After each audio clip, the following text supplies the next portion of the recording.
அல்ஹம்துலில்லா, புகழனைத்தும் அல்லாஹ் ஒருவனுக்கே உண்டாகட்டுமாக.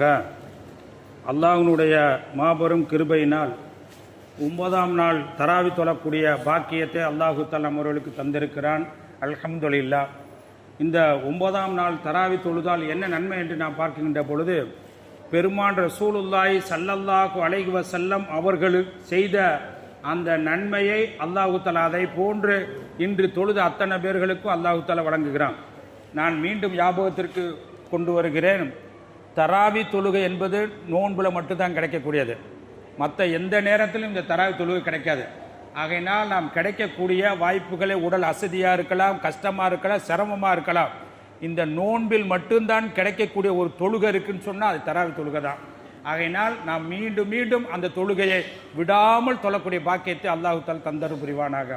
அன்பிற்கு உரித்தானவர்களே, பெருமான் ரசூலுல்லாஹி ஸல்லல்லாஹு அலைஹி வஸல்லம் அவங்க வாழ்க்கையில் எவ்வளவு கஷ்டங்களை பட்டிருக்கிறாங்க, ஏகத்துவத்தை எடுத்து சொல்லியிருக்கிறாங்க, இப்படி எவ்வளவோ நேர்வழி காட்டியிருக்காங்க.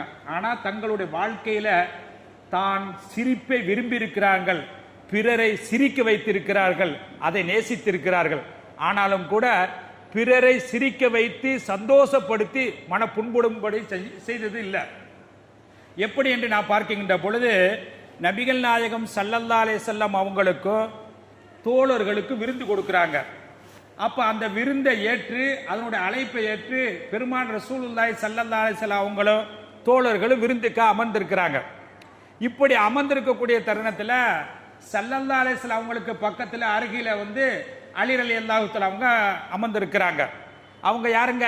பெருமான் ஸல்லல்லாஹு அலைஹி வஸல்லம் அவங்களுடைய மகளை திருமணம் செஞ்ச மருமகனார். பக்கத்தில் விருந்துக்கு பக்கத்தில் உட்காந்துருக்காங்க. இப்போ அந்த காலத்தில் விருந்தில் என்னங்க, பேரித்தம்பழம் என்பது பிரபலியமானது.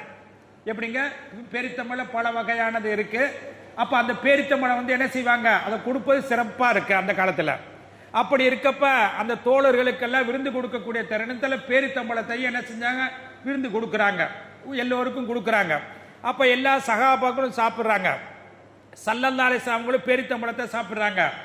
அருகிலே இருக்கக்கூடிய மருமகனார் அலி ரலியல்லாஹு தஆலா அவங்களும் பேரித்தம்பழம் சாப்பிட்றாங்க. ஆனால் என்னன்னு சொன்னால், அலி ரலியல்லாஹு தஆலா அவங்க பேரித்தம்பழத்தை சாப்பிட்டு சாப்பிட்டு சாப்பிட்டு தங்களுடைய விதைய என்ன செஞ்சிட்டாங்க, மாமனாருக்கு சாப்பிட்டு வச்சிருக்கக்கூடிய அந்த இடத்துல வச்சிடுறாங்க. அப்ப தாய் இடத்துல சாப்பிட்டு சாப்பிட்டு எந்த விதையும் இல்லை, ஒண்ணுமே சாப்பிடாத போல இருக்கிறது. இப்படி பார்க்கின்ற பொழுது பேரித்தம்பழங்கள்லாம் நிறைய சாப்பிட்டு தங்களுடைய விதைய மாமனார் சாப்பிட்டு அந்த இடத்துல வச்சுட்டாங்க. இப்ப பார்க்கிறப்ப மக்களுக்கு என்ன தெரியும், ஆகா பெருமான் ஸல்லல்லாஹு அலைஹி வஸல்லம் அவங்க இவ்வளவு பெரிய பேரித்தம்பழங்களை எல்லாம் நிறைய சாப்பிட்டு இருக்காங்களே என்று தெரியும், பொதுவா இயல்பு. ஆகையினால ரசூலுல்லாஹி ஸல்லல்லாஹு அலைஹி வஸல்லம் அவங்கள்ட்ட போய் சொன்னாங்க, அலி ரலியல்லாஹு சொன்னாங்க, நாயகமே நீங்க பாருங்க எவ்வளவு பேரித்தம்பழங்களை எல்லாம் சாப்பிட்டு இருக்கீங்க அப்படின்னு. ஆமா, நானாச்சுல பேரித்தம்பழத்துல சாப்பிட்டு விதைய வச்சிருக்கேன்.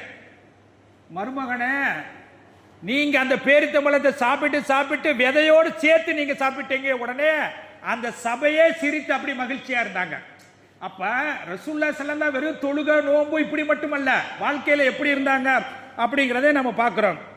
அதே போல ஒரு தோழர் சொன்னாரு, நாயகமே என் வீடு தூரமா இருக்கு. எப்படிங்க, என் வீடு தூரமா இருக்கு. நாமெல்லாம் இன்னைக்கு என்ன செய்வோம், ஏதாச்சும் ஒரு அர்ஜென்ட், நம்ம பைக் வச்சிருந்தாலும் வண்டி வச்சிருந்தாலும் சில நேரங்களில் அடுத்தவங்கள்ட்ட கேட்கிற மாதிரி ஒரு சூழ்நிலை ஏற்படத்தான் செய்யும், இது இயல்பு. அப்ப நம்ம சில நேரங்களில் ஒரு பைக்கு கொடுங்க சன்னா, ஒரு வரைக்கும் போயிட்டு வர்றேன், இல்லது ஏதாச்சும் ஒரு தேவைக்காக ஒரு மருந்து எதுக்காச்சும் ஒரு அத்தியாவசியமாக கேட்பது உண்டு.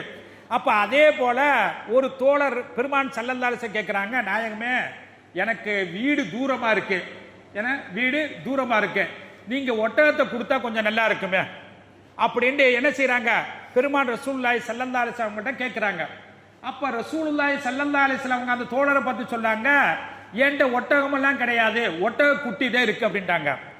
அந்த தோழருடைய முகம் அப்படியே ஒரு மாதிரி மாறி போச்சு. இப்ப நாமளே கேட்கிறோம், ஒரு பைக்கு கேட்கிறோம், ஒரு அர்ஜென்ட்டுக்காக கேட்கிறோம், அப்ப டக்குன்னு தரலன்னு சொன்னா அப்போ மனசு மாறி, அப்ப அதே போல அந்த நபி தோழருக்கு முகம் டக்குன்னு மாறிடுச்சு. அப்போ உடனேயே ரசூலுல்லாஹி ஸல்லல்லாஹு அலைஹி சொன்னாங்க, என்கிட்ட ஒட்டக குட்டி தான் இருக்குன்னு சொன்னேன். ஒவ்வொரு ஒட்டகமும் தன்னுடைய தாய்க்கு குட்டி தான், ஒவ்வொரு ஒட்டகமே தன்னுடைய தாய்க்கு குட்டி தான். நாமெல்லாம் சொல்லுவோம் இல்லையா, ஏன் எங்க அதாவது நான்லாம் எங்க வீட்டில் செல்லப்புல, என்னையா செல்லப்புலங்கிற, நீ எவ்வளவு வயசாது, என்னதான் எனக்கு வயசு ஆனாலும் கூட 60-80 ஆனாலும் கூட என்னுடைய தாய்க்கு நான் செல்ல பிள்ளை. அப்ப அதே போல நாம பார்க்கின்ற பொழுது ஒவ்வொரு ஒட்டகமும் அந்த தாய்க்கு அது குட்டி தான் அப்படின்ற உடனே அந்த சபையை என்ன செஞ்சாங்க, சிரிச்சாங்க. அதே போல நாம பார்க்கின்ற பொழுது ஒரு வயதான மூதாட்டி வந்து ரசூலுல்லாஹ்ட்ட வந்து சொல்றாங்க, என்ன சொல்றாங்க, நாயகமே எனக்கு சொர்க்கம் கிடைக்குமா? பொதுவா பெருமான் ரசூலுல்லாஹி ஸல்லல்லாஹு அலைஹி வஸல்லம் கூட நாவிலிருந்து நமக்கு சொர்க்கம் என்று சொன்னா கண்டிப்பா சொர்க்கம் தான். அதுல எந்த விதமான மாற்று கருத்தே கிடையாது. அதனால அந்த வயது மூதாட்டி வந்து நாயகமே எனக்கு சொர்க்கம் இருக்கா, சொர்க்கம் உண்டா அப்படின்னு கேட்கிறாங்க.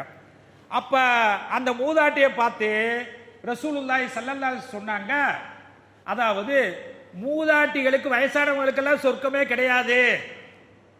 அப்ப அந்த மாதிரி சர்ன்னு என்ன செஞ்ச விறுவிறுன்னு அழுக ஆரம்பிச்சிருச்சு.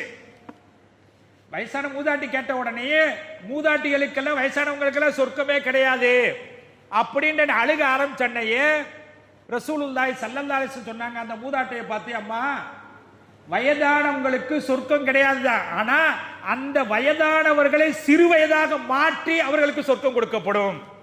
இவர் 80 வயசு என்ன நல்லா சாப்பிட முடியுமா? சாப்பிட முடியாது. மெல்ல முடியுமா? முடியாது.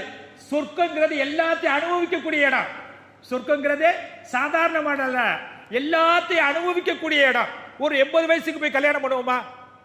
அப்ப அதே போல அப்ப சிறு வயதாக மாற்றப்பட்டு அவரை சொர்க்கத்தில் உழைக்கப்படும் என்ற உடனே அந்த தாயும் சபையில் இருக்கக்கூடிய அத்தனை பேர்கள் சிரிக்கிறாங்க அப்படின்னு நம்ம பார்க்கின்ற பொழுது பெருமான் ஸல்லல்லாஹு அலைஹி வஸல்லம் அவங்க எப்பவுமே முகத்தை பார்த்தா சிரித்த முகத்தோடு வச்சிருப்பாங்க.